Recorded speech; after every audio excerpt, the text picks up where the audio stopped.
नारी को कुहाଯାଇଛି घरर लक्ष्मी।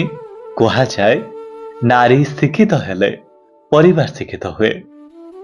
नारी जननी, नारी भौणी, नारी दुहिता, नारीर बहुत कष्ट। हाँ, ଏହା ବି ସତ।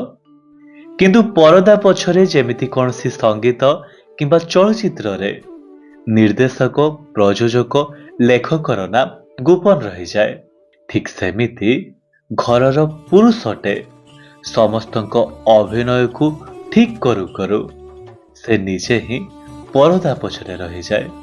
କୁହାଯାଏ ପୁରୁଷ କେବେ କାନ୍ଦେନି।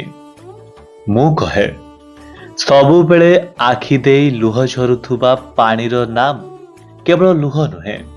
ଖରାରେ ନିଜ ଘର ପାଇଁ ରୋଜଗାର କରୁଥିବା ସେଇ ପୁରୁଷଟିର ଦେହରୁ ଯେଉଁ ଗମ୍ ଗମ୍ କରି ଝାଳ ବୋହି ସାର୍ଟଟି ଓଦା ହୋଇଯାଏ, ତାହା ବି ଏକ ପ୍ରକାର ଲୁହ।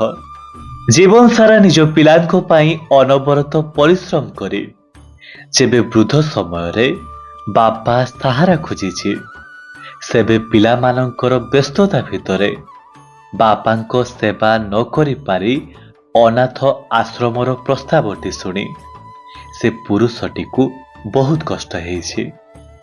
ତାହେଲେ କିଏ କହିଲା ପୁରୁଷ କାନ୍ଦେନି? ପୁରୁଷ କାନ୍ଦିଛି ନିଜ ପ୍ରେମିକାଟେ ଚାକିରିଆ ମଣିଷ ପାଖରେ ଲୋଭରେ ବିକ୍ରି ହେବା ବେଳେ। ପୁରୁଷ କାନ୍ଦିଛି ଘରଠୁ ଦୂରରେ ରହି ଘରର କାହାର ଦେହ ଖରାପ ଆଉ ଫଙ୍କସନ ସମୟରେ। ପୁରୁଷଟେ କାନ୍ଦିଛି ନିଜ ଜୀବନକୁ ଉପଭୋଗ କରିବା ବୟସରେ ନିଜ କ୍ୟାରିୟରର ଚିନ୍ତା କରିବା ବେଳେ।